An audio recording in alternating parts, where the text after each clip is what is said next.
who was not present in the last class? Yes. Ma'am मैंने last class attend नहीं की थी. Good Okay, afternoon, Stanvi. ma'am. Okay, good afternoon. Mehak, I think you are new to the class. Yes, ma'am. Okay, you're from which school, Mehak? 37 model. Okay, 37 model. Okay. Okay, we have many students from 37 model here. So welcome to the class. Bache, we are doing chapter, chapter 3. और जो पुराने chapters हैं वो repeat होंगे क्योंकि अमन ने भी अभी रिसेंटली ज्वाइन इन किया है, तो I repeat every chapter everything once again. So जो अभी चल रहा है continued part, I will be continuing with that only. तो please write down everyone. Hormonal control of, I think ये भी हमारा हो चुका है. We have to start with puberty. Write down the heading. It's new for everyone this topic. So topic is puberty in female. Excuse me, ma'am. Yes. कौन सा chapter चल रहा है? बच्चे it's third chapter, reproduction in human reproduction. Okay. Okay, so please make your notes, Mehak, and I'll explain everything once again during revision time. Don't worry, हम लोग पूरे chapters की बार revision करते हैं. तो अभी जो continued part चल रहा है, please write down. So write down puberty in case of female. This is a sign for female. Please write down the heading, everyone. Puberty in females occurs at the age of 11 to 14 years. It may vary. कईयों में menstrual cycle begins at the age of 11 only. कईयों में till 14. Or puberty is the age at which maturity occurs. Please write down, everyone. Puberty is the age at which maturity occurs. Age at which maturity occurs. इसी में हम दूसरी चीज लिखते हैं. इसी का मतलब होता है menstrual cycle starts. आज हम एक अजीब सी चीज I'll let you know. Menstrual cycle starts. Next, start of ovulation. Menstrual cycle means egg release होना, तो start of ovulation. Ovulation means release of egg from ovary. आज हम ये पूरा साइकिल पढ़ेंगे menstrual cycle, तब आपको पता चलेगा. It is released on 14th day of the menstrual cycle. Puberty में एक और चीज आती है, widening of pelvic region. Hip region in case of female expand हो जाता है. Pelvic region.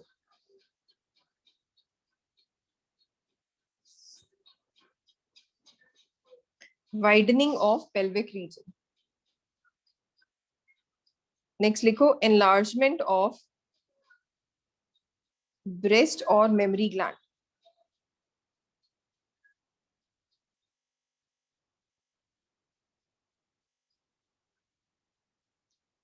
Enlargement of breast or mammary gland. और last point लिखो deposition of fat in hip or thigh region. तो ये puberty के signs हैं. Not given in your NCERT, but आप elaborated लिखोगे.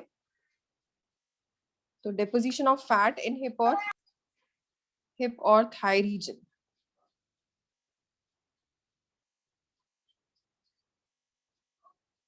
अच्छा, आप लोगों में से कोई और दूसरे डिवाइस से तो नहीं ज्वाइन इन कर रहा?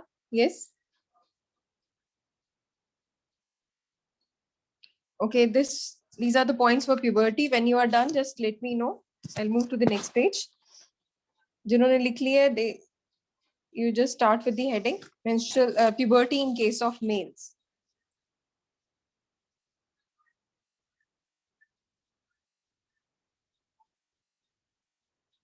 Can I move to the next page? Yes, everyone? Yes, ma'am.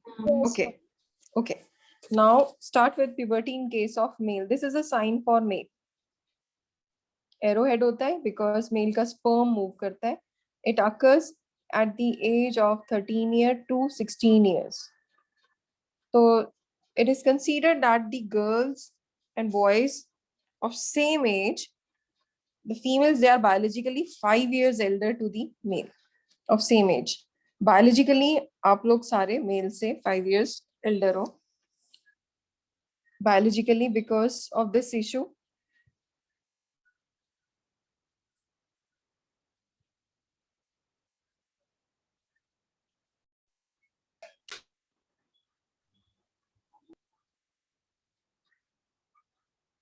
Okay.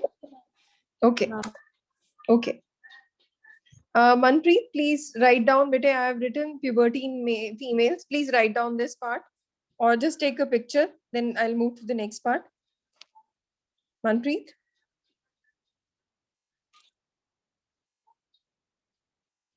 Ma'am, I take the SS. Okay.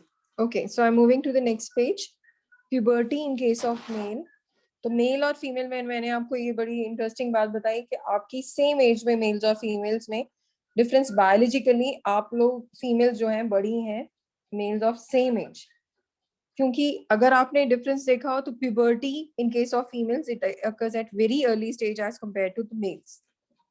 तो इसी रीजन से we are biologically 5 years older to the boys of same age. Okay, write down the next point. Puberty में चल रहा है, तो puberty में जैसे आपने उसमें पढ़ा था menstrual cycle in case of male it is spermatogenesis. मैंने आपको मतलब बताया था स्पर्मेटोजेनेसिस का, फॉर्मेशन ऑफ स्पर्म्स. दूसरा पॉइंट है सेकेंडरी सेक्स ऑर्गन्स. मतलब can you tell me what do you mean by secondary sex organs? Yes Ma'am, which are not directly involved in reproduction. ठीक है, secondary sex organs are those organs which are not directly involved in reproduction but they assist. They do not form gametes. जैसे males में हम बात कर रहे हैं तो testes they form sperm, they produce gametes. तो male के केस में secondary sex organ, primary sex organ है testes, secondary sex organ male के केस में penis या फिर body hair. These are all secondary sex organs. facial hair, body hair. Male के case में प्यूबर्टी आते ही there is deepening of voice, because क्या बढ़ जाता है? Anyone? Adam's apple. Yes, very good, very good. Enlargement of voice box or Adam's apple. Very good. It is prominent in case of male as compared to female. तो अभी मैंने आपको बताया puberty में there is change of hair pattern on body. अच्छा, ये questions कई बार सीधा आ जाते हैं. What changes you will observe in case of male and female in during puberty या at puberty? तो आप लोगों को 3 मार्क के क्वेश्चन में आपको लिखना है ये. और सबसे इम्पोर्टेंट ये हाइट इंक्रीजेस. देखा होगा बॉयज में एकदम हाइट इंक्रीज होती है. 9th-10th में आप लोगों की हाइट शॉर्ट थी, 11th-12th में एकदम हाइट इंक्रीज हो गई because you have cross this age. तो broadening of shoulders in case of male, shoulders broad हो जाते हैं. This again a difference. आपको कभी कोई बोलता है manly look के साथ चलो तो एकदम हम short shoulder broad कर लेते हैं. So please write down these parts and when you are done just let me know. Done, ma'am. Okay, everyone? Done, Everyone? ma'am. Yes, Okay. ma'am. Okay. So next part is spermatogenesis. What do you mean by? बच्चे ये topic बिल्कुल नया है, महक आप ध्यान से सुनोगे. Spermatogenesis is formation of sperms. Formation of sperms. In case of, इसमें आप इसकी डेफिनेशन लिखो. फॉर्मेशन ऑफ स्पर्म को हम बोलते हैं स्पर्मेटेड स्टेज है ये, इसलिए इसको स्पर्म बोल दो, स्पर्मेटेड बोल दो, एक ही बात है. But now will use scientific language. तो it is the formation of sperms. सबके लिए न्यू टर्म्स है.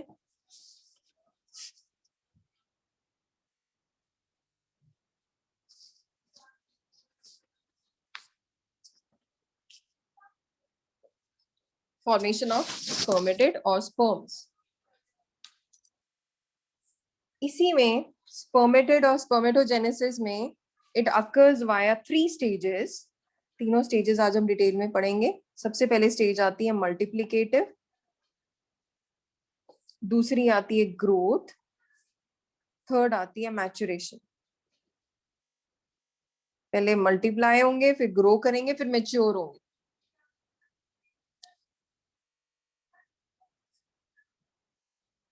पहले स्पर्मेटोजेनेसिस होता है, फिर जब ये प्रोसेस हो चुका होगा तो होता है spermiogenesis. Spermiogenesis is exactly known as formation of sperms with semen, and it occurs in 14 days. इसको बनने में 2 हफ्ते लगते हैं.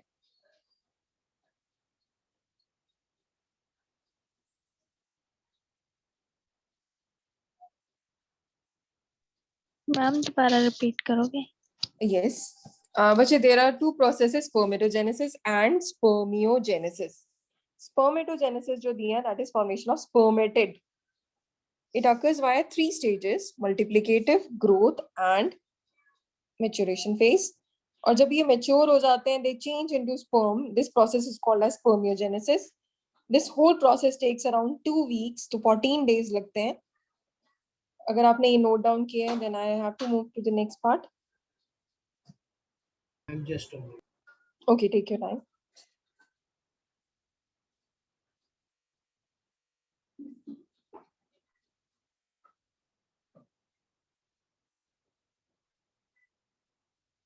Done, ma'am.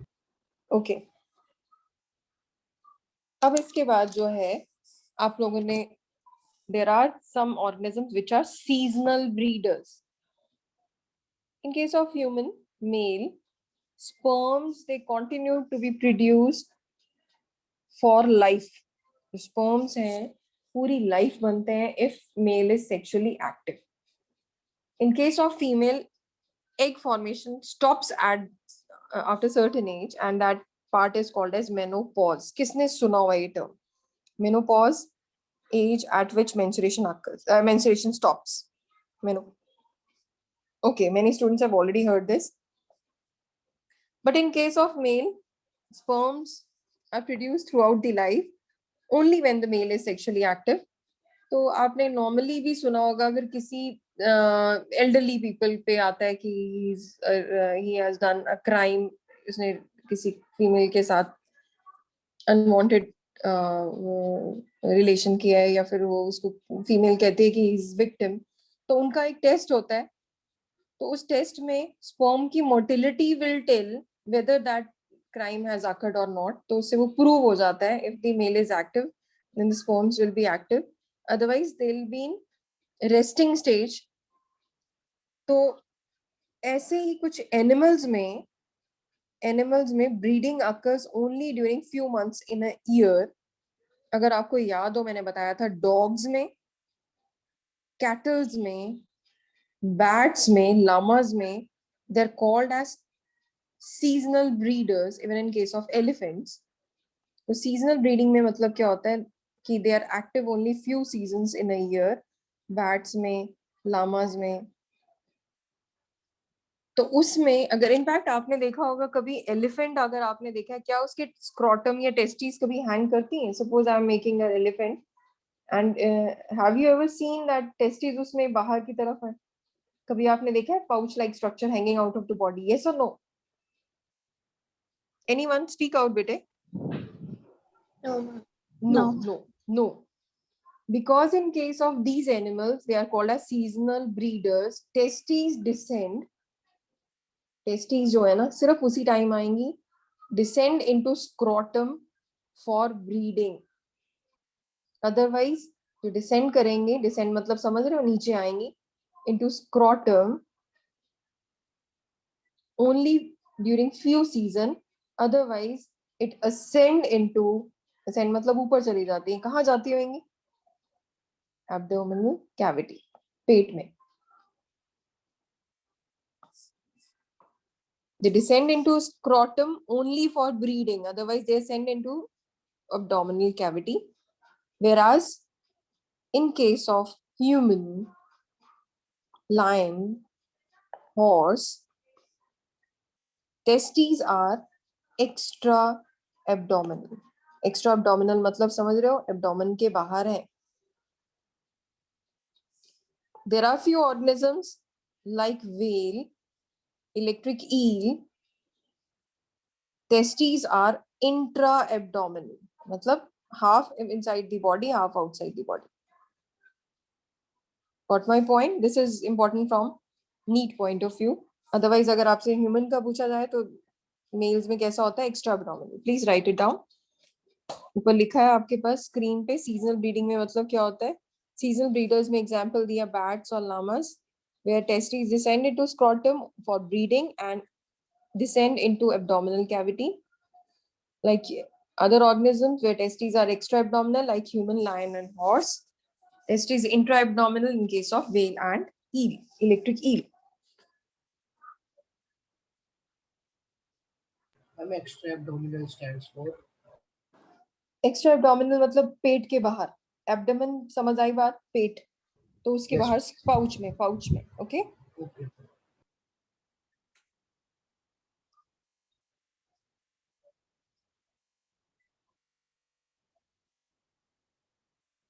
When you are done, just let me know. I have to move.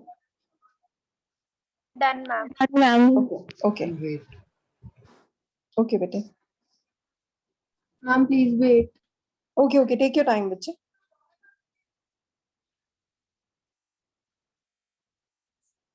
Ma'am intra abdominal मतलब Intra means half into abdomen and half into the outside body. मतलब intra मतलब एक होता है एक्स्ट्रा, बिल्कुल ही बाहर आ गया, एक होता है इंटर विद इन, एक होता है इंट्रा मतलब not into abdominal cavity exact, half of the abdominal cavity and half outside the body. Okay. Done, ma'am. Okay.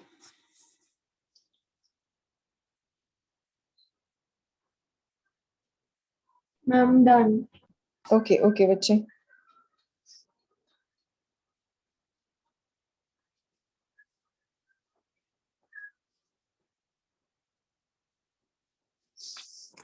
Next part is, अभी हम पढ़ रहे थे स्पर्मेटोजेनेसिस। तो स्पर्मेटोजेनेसिस में आप लोगों को बता दिया मैंने, it is divided into 3 phases: multiplicative, growth and maturation phase. This is beautifully given in your NCERT, तो आप पहले समझोगे फिर उसके बाद आप लोग नोट डाउन करोगे। तो इसमें spermatogenesis is formation of sperm. महक आपने ध्यान देना है बेटे, बाकियों को समझ आएगा क्योंकि हमने ओवरी में भी ये पढ़ा था। मेल के टेस्टिस में कोई भी एक सेल, टेस्टिस का सेमिनिफेरस ट्यूब्यूल याद है सभी को? Yes yes. तो एक टेस्टिस में, महक एक याद रखना बच्चे, टेस्टिस में एक पार्ट आता है सेमिनिफेरस ट्यूब्यूल, उसमें कोई भी एक सेल डिप्लॉयड, कोई भी एक सेल जो है अपने आप को डिवाइड करता है, and this layer is special which is called as germinal epithelium. Germinal epithelium वो होगी जो germ cell बनाएगी। germ cell होते हैं मेल के केस में sperm, फीमेल के केस में egg।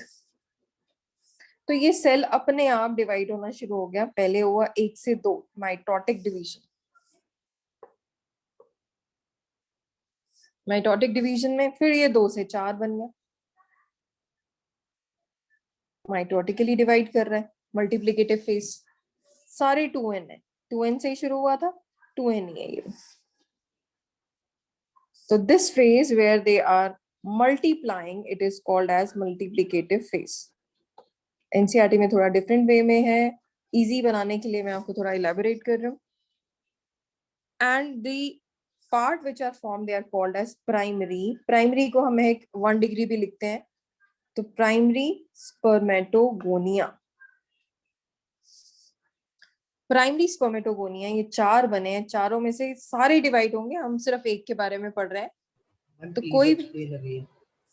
Okay, I will explain बेटे।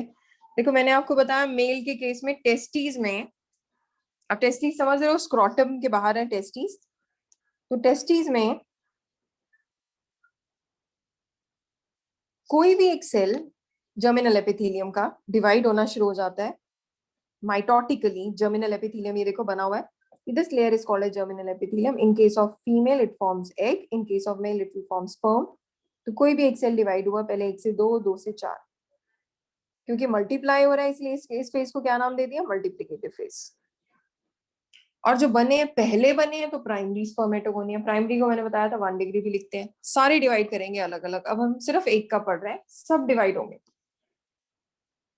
मल्टीप्लाई के बाद कौन सी फेज थी? यस, मल्टीप्लिकेटिव के बाद कौन सी फेज है? Growth growth. तो मल्टीप्लाई के बाद automatically they will show growth.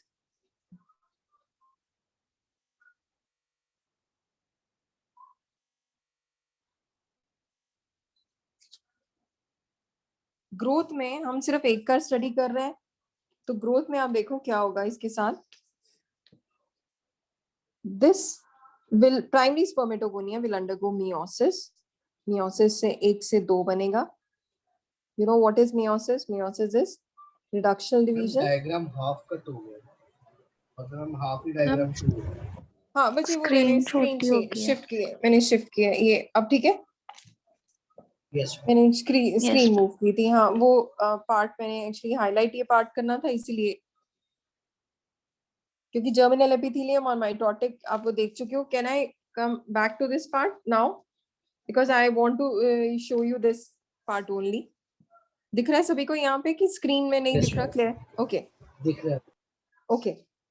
तो मल्टीप्लाई के बाद दूसरी फेज थी ग्रोथ फेज. तो इसमें से कोई भी एक डिप्लॉयड था, मियोसिस हुआ तो हेप्लॉयड हो गया, सबको पता ही. अब हाफ जो था मियोसिस 1 के बाद मियोसिस 2 होनी चाहिए. मियोसिस 2 में फिर से ये 4 बन गए. मियोसिस में हमेशा 4 ही बनते हैं अगर याद हो सभी को. तो meiosis 1, meiosis 2, this was meiosis 1. अब ये जो चारों हैं ये क्या बने हैं? पहले ये क्या था? Yes tell me. ये क्या था? प्राइमरी से प्राइमरी स्पर्मेटोगोनिया. प्राइमरी से ये बने secondary spermatocyte.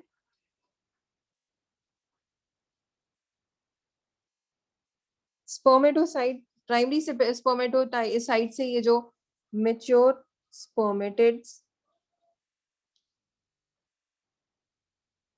Meiosis 1 meiosis 2, spermatid जो हैं ये अलग से चेंज होते हैं. ये चेंज किस में होते हैं? Change from this circular shape to this shape with the tail region. This change of spermatid, ये स्पर्मेटिड बनाए थे मैंने.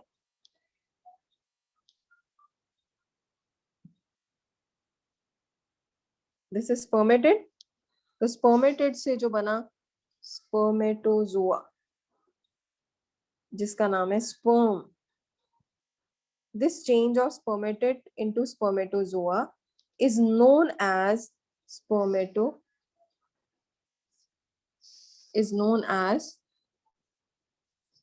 spermiation. ये term आती है spermiation,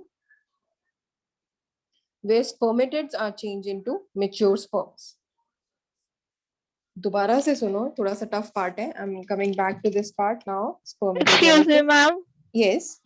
मैम उसके बाद समझा दो दोबारा 1 डिग्री स्पर्मेटो. हाँ मैं आपको दोबारा रिपीट कर रही हूँ बेटे. I am repeating everything once again. Yes Manpreet. Manpreet दोबारा से सुनो बेटे. आपने पढ़ा कि मेल के टेस्टिस में कोई भी एक सेल जर्मिनल एपिथेलियम में अपने आप डिवाइड होना शुरू हो जाता है माइटोटिकली. पहले माइटोटिकली मतलब 1 से 2, 2 से 4. वो जो 4 सेल बने उनको हमने नाम दे दिया प्राइमरी स्पर्मेटोगोनिया. प्राइमरी स्पर्मेटोगोनिया में कोई भी एक को हमने स्टडी किया है. तो उसने शुरू किया, पहले माइटोसिस था, मियोसिस. मियोसिस 1 में 2 बना, 2 से फिर 4 बना. Meiosis 1 and meiosis 2. तो पहले ये माइटोसिस हुआ, फिर मियोसिस हुआ. मियोसिस में 1 से 2, 2 से 4. ये चारों जो हैं सर्कुलर शेप है, चेंज होते हैं सर्कल से. ये टेल लाइक रीजन, ये शेप में स्पर्म में, इनको बोला गया था spermatid. Change of spermatid into spermatozoa is known as spermiation. और अल्टीमेटली ये रिलीज होते हैं सेमिनिफेरस ट्यूब्यूल से या सर्टोली सेल से. तो पहले फेज कौन सी आपने बनाई है? This phase is multiplicative. दूसरी ग्रोथ. और तीसरी जो maturation, third phase is maturation. Mature हो गए. How many of you are clear with this diagram? Please raise your hand. Be quick. Okay okay. Manpreet, Harjot, Alina, Palak, Khushi, Kritika, तन्वीश्मी, अनुभव, महक कौंडी, एंजेलिना, उत्कर्ष, अंश, मयंक, महक Kamboj. Yes, Dolly, okay. Aman, Harsh, Mehak, I'm waiting for all of you, both of the, three of you. Yes. Ma'am repeat कर दो। Okay, I repeat. अब जिसको फिर नहीं समझ आया वो ध्यान से सुनो। मैंने आपको बोला कि टेस्टीज में बनते हैं स्पर्म्स। बहुत quickly I am revising. Testes थी, मेल की टेस्टीज है। मेल की टेस्टीज आपको पता है किसमें पड़ी होती है? Pouch like organ which is known as scrotum. Scrotum के अंदर जो ये टेस्टीज है, मैं एक आप ध्यान से सुनना। टेस्टीज के अंदर यहाँ पे लोब्यूल्स होते हैं, ये टेस्टीज का सेक्शन है। मेल में टेस्टीज पढ़ा था ना आपने, स्क्रोटम में होती है, तो उसमें ये लोब्यूल्स होती हैं। इसके अंदर यहाँ पे होते हैं सेमिनिफेरस ट्यूब्यूल। इनके अंदर इन सेमिनिफेरस ट्यूब्यूल्स के अंदर क्या बनते हैं? यस, और जो Sperm. स्पर्म्स। तो क्वेश्चन आता है, where does sperm formation occur? Sperm formation occur not in, and it does not occur in testes, it occurs in seminiferous seminiferous tubule. tubules of testes। और सेमिनिफेरस ट्यूब्यूल्स किसके अंदर पड़ी हुई है? Scrotum के अंदर या टेस्टिस के अंदर। अब हम जो पार्ट पढ़ने लगे हैं, स्पर्म्स बने कैसे। तो आज मैंने जो आप लोगों को क्लियर करवाया है वो spermatogenesis, that is formation of sperm. तो उसमें मैंने आपको एक बात बताया है कि मेल में कोई भी लेयर जो जर्मिनल एपिथेलियम है, उसमें एक सेल जो है, कोई भी सेल, कोई भी रैंडमली, कोई यहाँ वाला भी हो सकता है, यहाँ वाला भी हो सकता है, अपने आप को डिवाइड करता है 1 से 2, 2 से 4।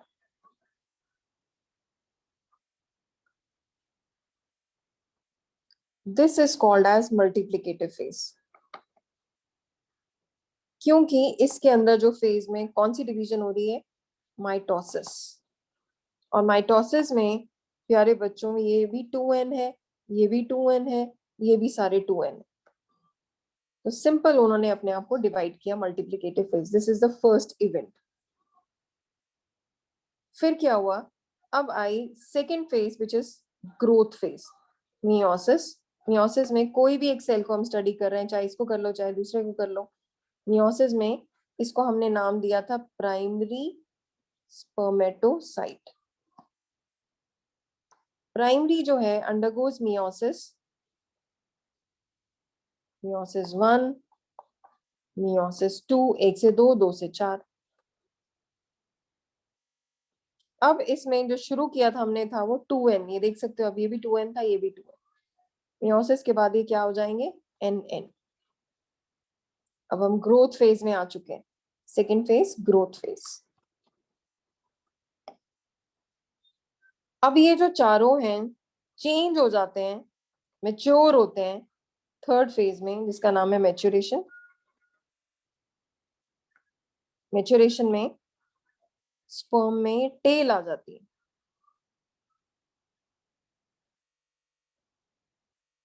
दिस चेंज ऑफ स्पर्मेटेड, इसको हमने बोला था स्पर्मेटेड, ये जो स्पर्मेटेड है इनटू स्पर्म और स्पर्मेटोजोआ, स्पर्म और spermatozoa is known as, yes, Spermation. spermiation. Very good. Now, how many of you are clear with this diagram? Please raise your hand. Be quick. Any doubt in excuse here? Me ma'am. Yes, Tanvi. जब meiosis 1 के बाद ये divide होंगे तो ma'am उसको 2 degree spermatocyte बोलेंगे। हाँ, primary spermatocyte, ये सेकेंडरी होगा 2 डिग्री ये। फिर वो स्पर्मेटेड बनते हैं, प्राइमरी से सेकेंडरी, सेकेंडरी से स्पर्मेटेड, स्पर्मेटेड से okay spermatid. Okay, okay please draw this diagram. This diagram is already given in your NCERT, लेकिन उसमें थोड़ा सा डिफिकल्ट फॉर्म में, इसमें मैंने आपको इजी फॉर्म में बनाया है। Just draw this diagram. I'll ask you to make that diagram also from your book, but be quick in drawing this. ऊपर हेडिंग लिखोगे spermatogenesis। है क्लियर है बेटे? Yes ma'am. Okay.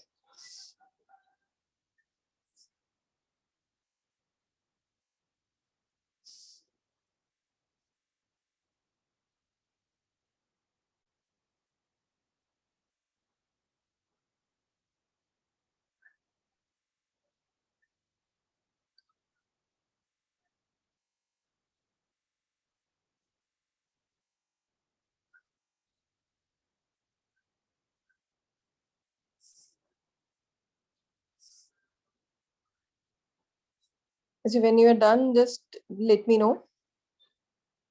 Done. Okay, done. Done, ma'am. Okay, very good. Done, ma'am. Okay, okay. So I'm moving to the next page now. Yes.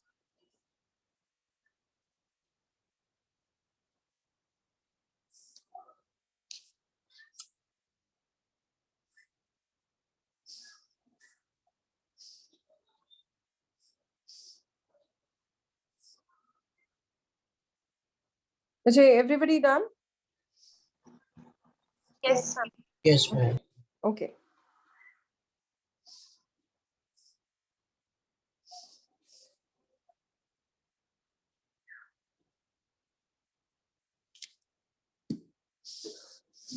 अब आप लोग this diagram is already given in your NCERT. Can you tell me the page number? Spermatogenesis जहाँ बना हुआ है 47. Is it 47? Yes, ma'am. 49. हाँ, I think end में ही होना चाहिए. Check 47 और 49. बच्चे दोनों बने हुए हैं, स्पर्मेटोजेनेसिस भी oogenesis भी, उसमें सर्कल सर्कल वाला बना हुआ डायग्राम. 49 पे. 49. Okay, you have to make this diagram बेटे. 49 पे बना हुआ है स्पर्मेटोजेनेसिस का. अगर आपने डायग्राम में ध्यान दिया, उसमें बीच में स्टेजेस लिखे हुए हैं. यहाँ पे स्पर्मेटोजेनेसिस, एक तरफ स्पर्मेटोजेनेसिस है, एक तरफ oogenesis. तो आपने इसमें स्टेजेस बनाने, डायग्राम बनाना है और उसमें स्टेजेस लिखने हैं, मल्टीप्लिकेटिव, ग्रोथ और मैच्योरेशन. अगर स्पर्मेटोजेनेसिस पूछा जाता है तो आपने ये स्टेजेस. मैम प्लीज एक बार दोबारा रिपीट कर दो क्या क्या लिखना है. Okay, बच्चे, if you look at your book on page 49, you will find यहाँ पे बना हुआ है oogenesis, एक तरफ बना हुआ है spermatogenesis. Is it? एक तरफ spermatogenesis है, एक तरफ oogenesis. Yes, say yes or no. Have you checked Yes, page ma'am. number? Okay, okay. तो उसमें अगर आप ध्यान दो, बीच में दी हुई है स्टेजेस. एडल्ट लिखा हुआ है या कुछ ना कुछ ऐसे लिखा हुआ है बीच में सेंटर में, which is common for this and this.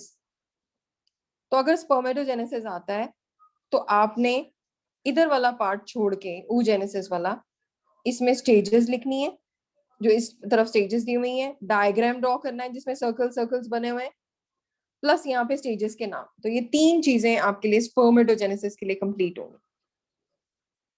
Clear? क्योंकि अगर आपने सिर्फ ये सर्कल वाला डायग्राम बनाया और बोला कि ये कंप्लीट है, no, it is not complete. You have to elaborate this diagram with stages. और ये जो साथ में लिखे हुए हैं ईयर्स, बर्थ में, एडल्ट में ऐसे लिखा हुआ है ना, मेच्योरिटी में, वो सब आपको नोट डाउन करना है. Clear everyone? Yes. Yes ma'am. Okay okay. अब नीट पे क्वेश्चंस आते हैं, वो आप लोग नोट डाउन करोगे. सबसे पहले लिखोगे spermiation is release of, write down. I'm making you write down few points from NEET point of view. It is not given in NCERT. Spermiation is release of mature sperm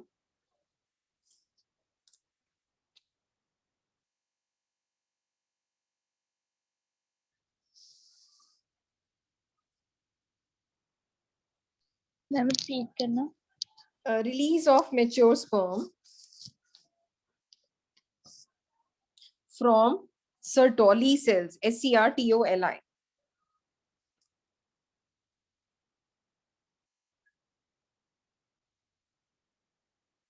ma'am ये chapter खत्म हो गया?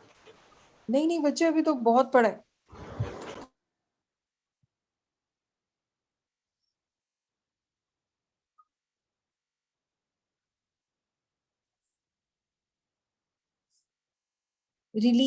Spermation is release of mature sperm from Sertoli cells. अब आप लिखोगे, I guess सभी को पता चल गया, Sertoli cells. अब जब हमने ये पढ़ा था डायग्राम टेस्टिस का, वह का आप ध्यान से सुनना. अमनमीत, प्लस टेस्टिस के अंदर हमने पढ़े थे लॉब्यूल्स. ये टेस्टिस है, स्क्रॉटम में पड़ी हुई है. This is scrotum. Why it is present in the scrotum? Ma'am, temperature maintaining. Yes, yes. It maintains the temperature for the formation of sperms. So this is the important from इसमें जो important है seminiferous tubules. So I told you seminiferous tubules helps in formation of sperm. तो जो ये seminiferous tubules हैं इसी के बीच में सर्टोली सेल्स होते हैं. सर्टोली सेल्स का मेन फंक्शन क्या होता है? एनीवन? बहुत अच्छे से बताया था आप लोग. nourishment provide यस करना, yes, nurse nourishment, nerve cells. तो कह रहे हैं स्पर्म्स तो बन गए, स्पर्म्स तो बना दिए सेमिनिफेरस ट्यूब्यूल में. अभी आपने पढ़ा था पिछले स्लाइड में स्पर्म्स सेमिनिफेरस ट्यूब्यूल से बनते हैं. ओके तो सेमिनिफेरस ट्यूब्यूल जो है उसने बनाए स्पर्म्स, और उसमें स्पर्म्स को रिलीज कौन करता है? स्पर्म्स को सर्टोली सेल उसको हिम्मत देते हैं, नर्सिंग प्रोवाइड, नरिशमेंट प्रोवाइड करते हैं and help them to move out of this testis. तो मैंने अभी आपको लिखवाया है spermiation is release of mature sperm from Sertoli cell. अब आप लोग लिखोगे heading changes during spermiogenesis.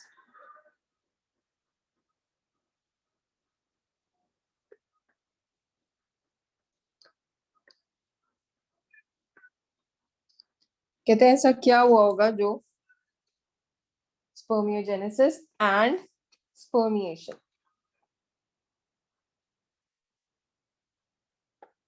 Utkarsh, can you tell me what do you mean by spermiation? Can you tell me the definition of spermiation? Release of mature sperms from Sertoli cell. Release of no spermiation no. Spermiation की definition पिछले diagram में देखो बेटे and tell me.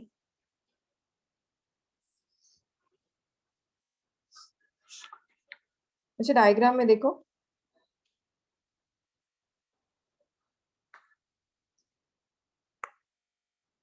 Who will tell me the definition of ma'am spermiation? मैंने ये लिखी हुई है. बच्चे नहीं, वो तो मैंने आपको spermiation के during बताया अभी. Who will tell me the answer?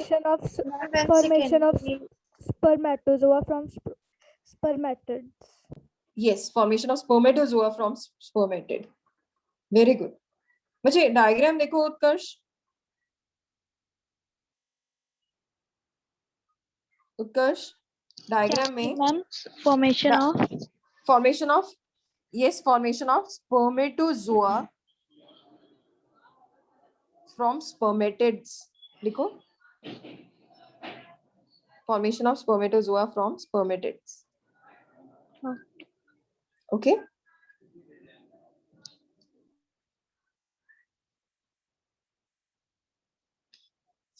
इसको बोला जाता है स्पर्मिएशन. कहते हैं ये सर्कल शेप से, मैं अगर डायग्राम ड्रॉ करूं तो आप लोग देखोगे ये सर्कल शेप से चेंज हुए हैं elongated part with the tail region.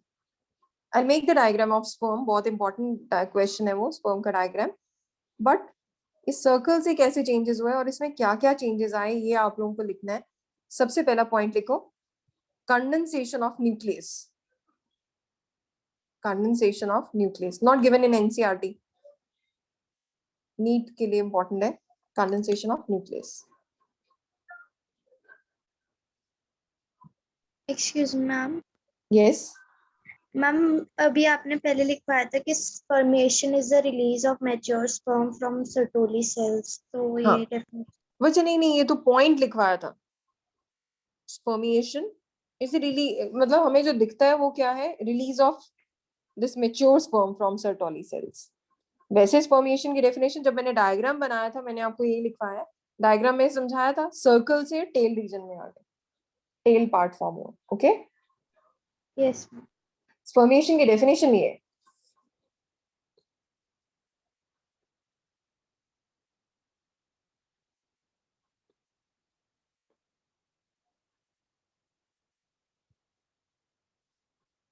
अब नेक्स्ट पॉइंट लिखो कंडेंसेशन ऑफ न्यूक्लियस. दूसरा पॉइंट लिखोगे इंटीरियर एंड, आगे का जो एंड है that becomes pointed. Interior end becomes pointed. अभी हम डायग्राम बनाएंगे तो पता चल जाएगा. सर्कल से आगे वाला एंड पॉइंटेड हो गया. Interior end becomes pointed.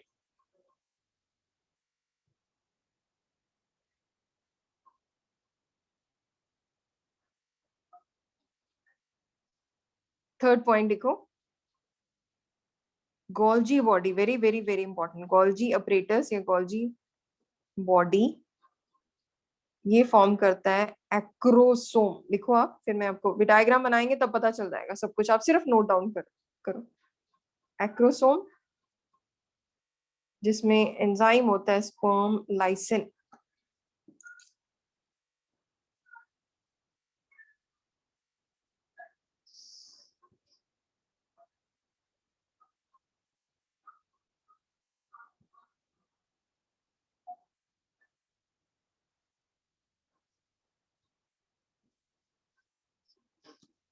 Next point,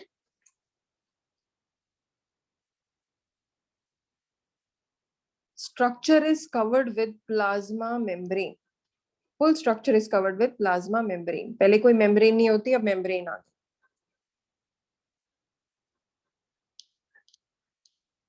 Next point, cytoplasm only in tail region.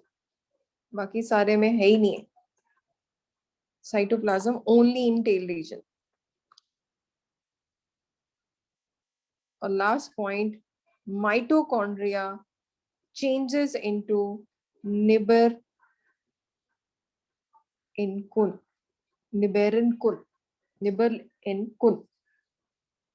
इसको एक स्पेशल नाम देते हैं।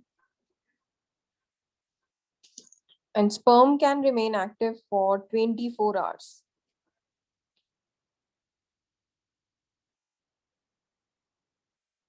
मैम माइटोकॉन्ड्रिया की बात क्या लिखा आपने? मुझे निबरिन कुन, निबरिन NEBERIN, निबरिन कुन KUN, निबरिन कुन, ये साइंटिस्ट का नाम था निबरिन कुन। तो माइटोकॉन्ड्रिया को स्पेशल नाम दे दिया। I will tell you why.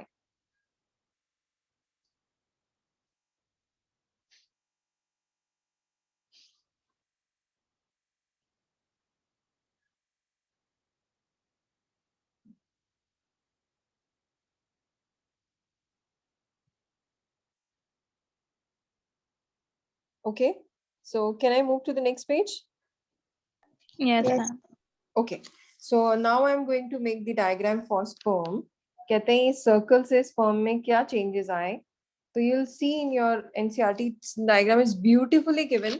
Sperm का डायग्राम दिया हुआ है। Can you open your book for page 50 or 50? Number 50 और 51 चेक। इसमें ये डायग्राम बना हुआ है ऐसे एरो हेड जैसा। Ma'am, 48. 48। 48। हाँ, टॉप लेफ्ट पे डायग्राम बना हुआ है। बच्चे मैंने Yes. आपको बताया कि you have to follow your NCERT. NCERT is called Bible in case of bio. तो NCERT आपके साथ साथ रहेगी क्योंकि उसमें से काफी चीजें आपको क्लियर होंगी। तो इसमें देखो आपने जो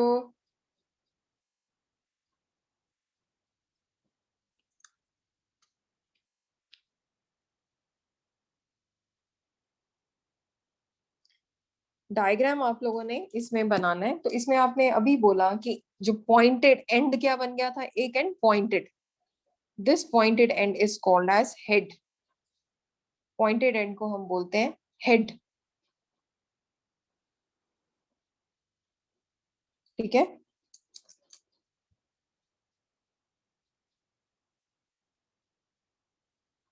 तो हेड रीजन जो है इट हैज एक्रोसोम।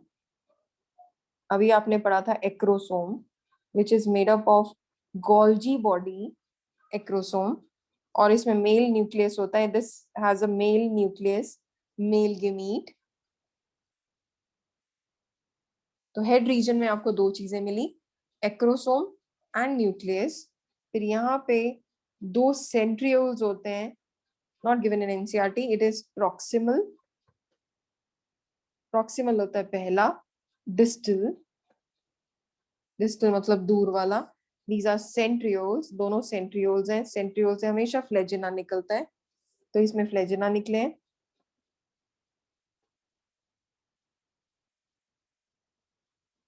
और इसको आसपास दिस हेड के बाद ये रीजन आता है नेक। नेक के बाद ये रीजन आता है मिडल पीस।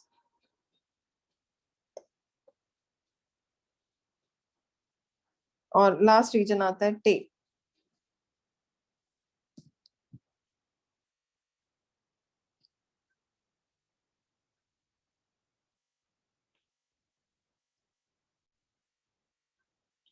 अगर आप मिडिल पीस में बात करो तो मिडिल पीस में यहाँ माइटोकॉन्ड्रिया है, और माइटोकॉन्ड्रिया को साइंटिस्ट के नाम के बाद क्या बोल दिया गया? निबरिन कुन। कुछ नहीं, माइटोकॉन्ड्रिया थे, उनको स्पेशल नाम दे दिया गया। और टेल रीजन में आपको ये दिख रहे हैं धागे, इनको बोला जाता है filament. This is the complete structure of male sperm.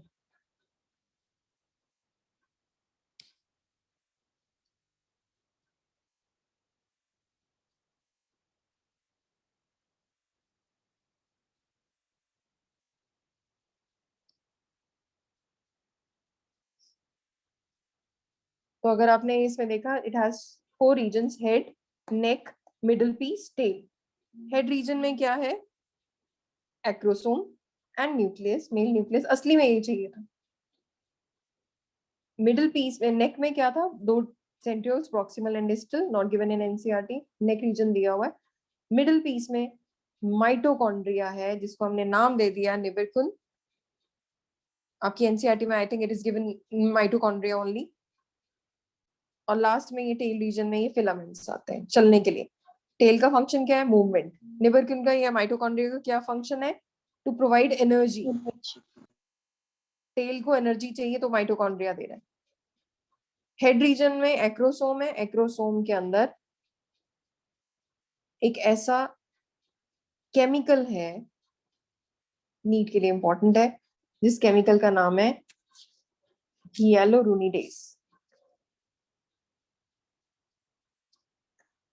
जो एग वॉल को रप्चर कर सकता है।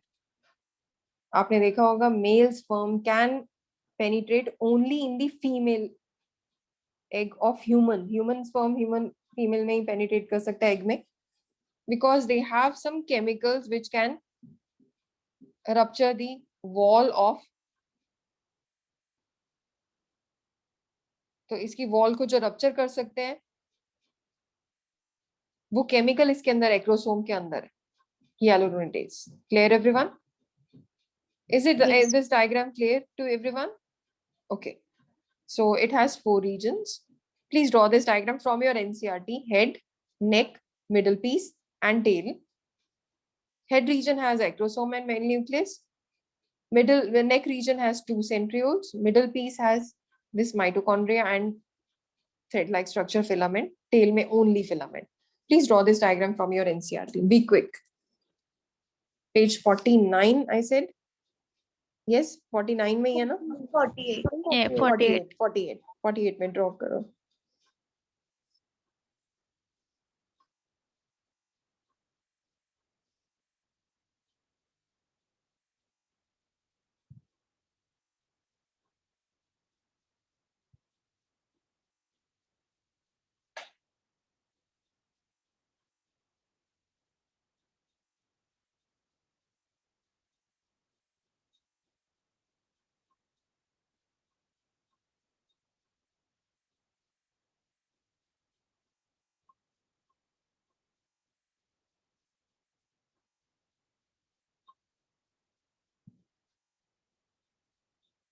डन बच्चे डायग्राम?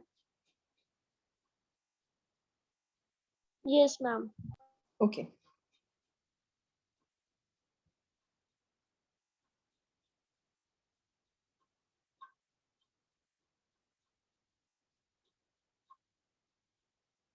तो आप लोगों को डायग्राम क्लियर हो गया। अब ये चेंजेस जो आप पहले लिख चुके हो और आप लोगों को आइडिया हो गया कि कैसे ये चेंजेस आए। Now I am moving to next part which is very important again.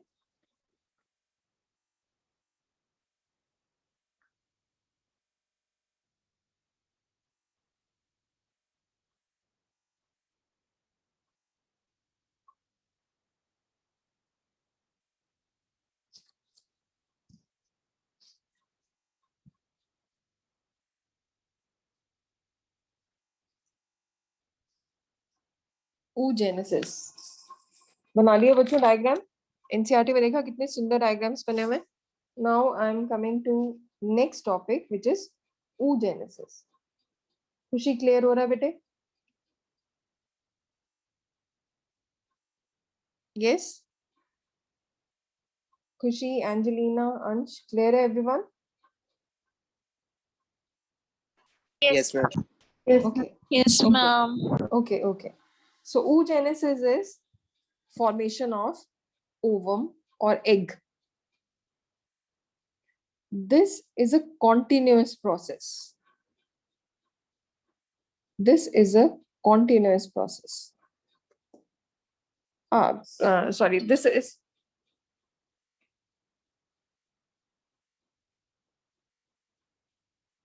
okay.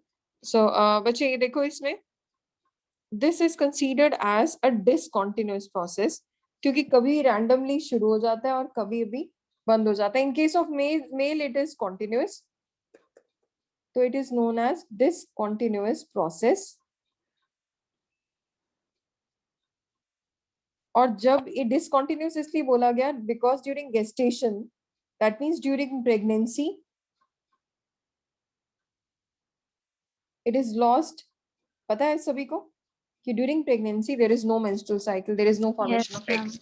For Yes, 9 months, ma'am. yes, for Yes. 9 months there is no menstrual cycle.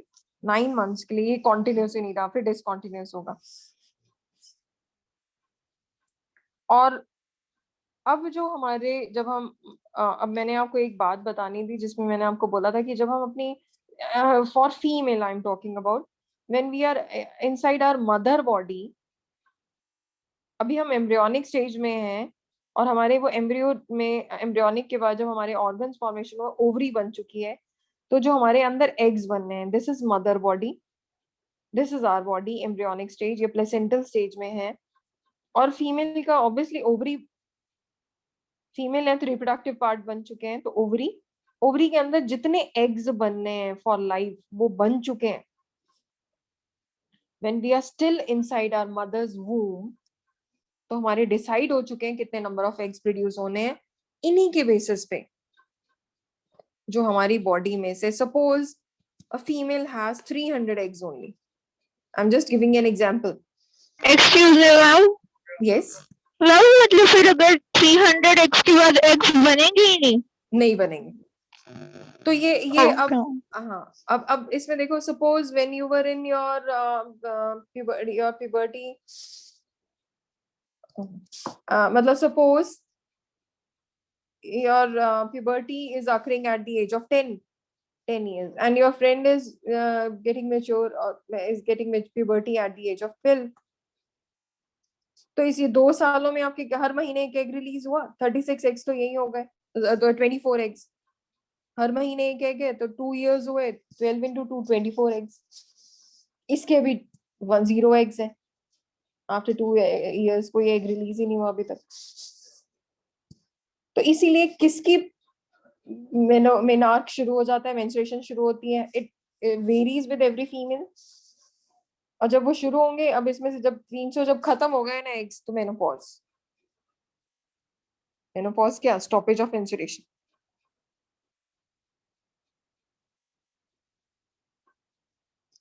तो इसी में अब इंटरेस्टिंग बात जो आप लोग नोट डाउन करोगे, वैसे हम डिटेल में नेक्स्ट क्लास में लिखेंगे, बट आप अभी इसमें देखोगे आप पार्ट. लिखो फर्स्ट पार्ट, लिखो first month of gestation. Ma'am एक बार रिपीट कर दो. First month of gestation.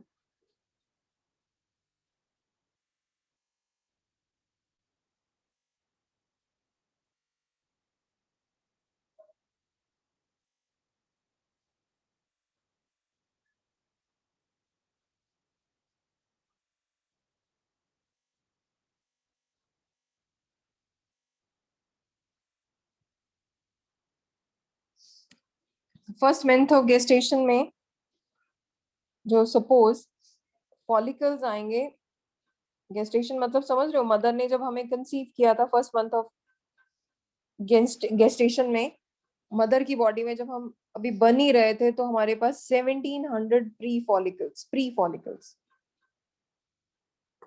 1700 pre follicles. They are not mature follicle. Egg को हमने क्या नाम दिया था? फॉलिकल. तो पहले वाला एग है तो क्या नाम आ गया? Pre follicle.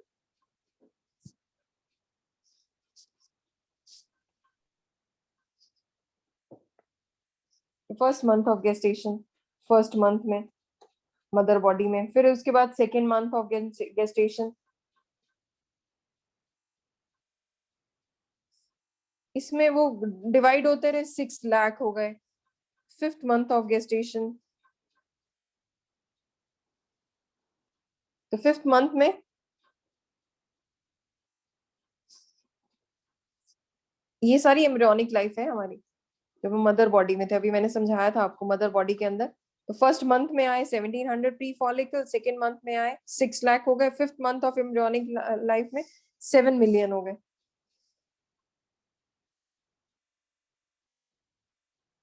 क्यों? क्योंकि वो कौन सी स्टेज में, इतने क्यों बढ़ रहे हैं बताओ बच्चों, कौन सी स्टेज थी?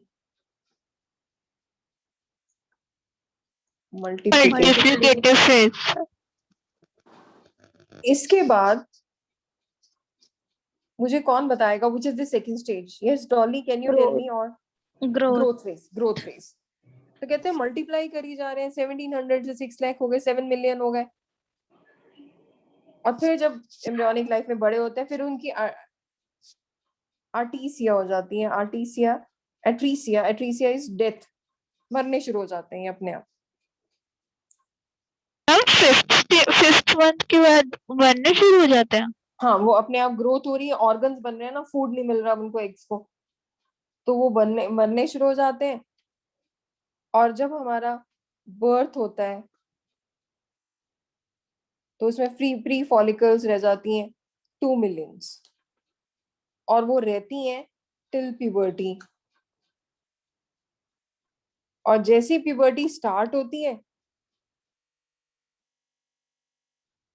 उनमें रह जाती हैं प्यूबर्टी तक, मतलब प्यूबर्टी जैसी स्टार्ट होती है डीजनरेट हो जाएंगी क्योंकि वो एक्टिव हुई हैं, तो वो रह जाती हैं 60 to 80,000 pre follicle. For every 500 pre follicle, 500 pre follicle में only one will be able to develop, only one will develop into egg। थोड़ा सा कंफ्यूजिंग पार्ट है, नॉट गिवन इन एनसीईआरटी, आपको सुनना पड़ेगा। और फिर इसके बाद हम डिटेल में नेक्स्ट क्लास में पढ़ेंगे। अभी दोबारा से आई am repeating, oogenesis is formation of egg और ओवा, it's discontinuous process. Mother body में देख रहे हो आप, हमारे पास जब हम फर्स्ट मंथ में थे मदर बॉडी में, first month of gestation, gestation का मतलब क्या था? प्रेगनेंसी। प्रेगनेंसी। गेस्टेशन का दूसरा नाम है प्रेगनेंसी। प्रेगनेंसी कितने मंथ्स की होती है? 9 मंथ्स। कितने डेज की होती है? 270 डेज, 270 to 280 डेज। एग्जैक्टली अगर डेज काउंट करो 277 डेज। वीक्स कितने होते हैं? 40 वीक्स। अब आपसे कोई नहीं पूछेगा 9 मंथ्स, अब पूछेंगे कितने डेज हैं, कितने वीक्स हैं। 40 वीक्स और 277 डेज। तो फर्स्ट मंथ में हमारी मदर से हमें मिले प्री फॉलिकल 1700, डिवाइड होते रहे 6 लाख, फिर होते रहे 7 मिलियन, मर गए क्योंकि हमारी स्टेज आ गई थी एम्ब्रियोनिक स्टेज। तो एम्ब्रियो में के बाद जब बर्थ में आया तो ओवरी में सिर्फ 2 मिलियन फॉलिकल रह गए, प्री फॉलिकल बोलेंगे, अभी हम फॉलिकल नहीं। जब हमारी एज होती है प्यूबर्टी, तब वो रह जाते हैं 60 to 80,000 ओनली। और उनमें से मैम हाँ हाँ मेरे को ये वाली बात नहीं समझ आ रही कि फ्री फॉलिकल एग में डेवलप करेगा कि फ्री फॉलिकल ये एक एग है। प्री फॉलिकल एग में डेवलप होगा। Okay. Pre follicle will change into primary follicle. और 500 प्री, बच्चे ये देखो ना, आपने डायग्राम किया था, मैंने ये ओवरी बनाई थी, तो ओवरी में इमेजिन कर लो ये 500 सेल्स हैं, तो उनमें से कोई भी एक सेल जो है वो बना अपने आप को एग बनाता है। Out of 500 only one will develop into egg. ये प्लीज राइट इट डाउन, यहां से नोट डाउन करो।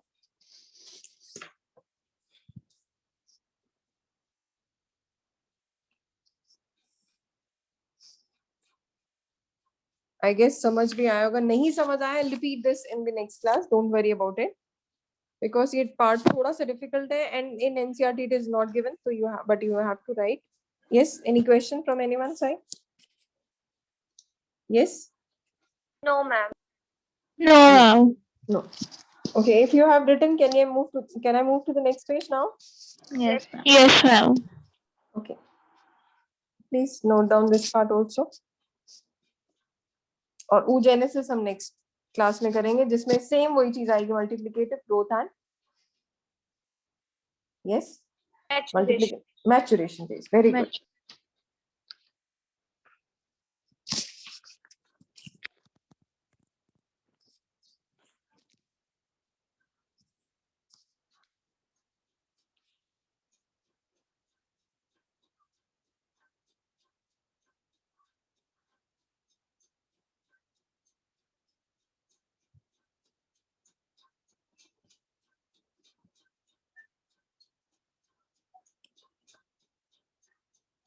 I hope you all are done. Yes, ma'am. Okay. If you have any questions, stay back. Otherwise, you can leave and